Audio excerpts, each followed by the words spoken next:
दोस्तों मैं आज ज़्यादा बोलूँगी नहीं, सिर्फ दिखाऊंगा। सोनी nx100 हो या z150 हो, सोनी का हर कैमरा की सिस्टम लगभग एक जैसा ही होता है। पहले ये देखिए शटर बटन,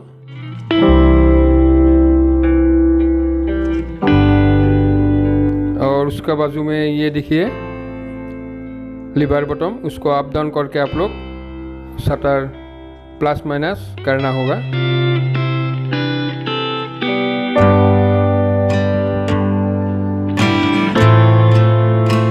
सनसेट या सनराइज का वीडियो लेने के लिए जाएगा तो शटर तो यूज़ करना ही पड़ेगा, क्योंकि वीडियो कैमरा में लैंडस्केप शॉट लेने के लिए शटर बहुत ही ज़रूरी होता है। आइए देखते हैं शटर स्पीड कैसे चेंज किया जाता है।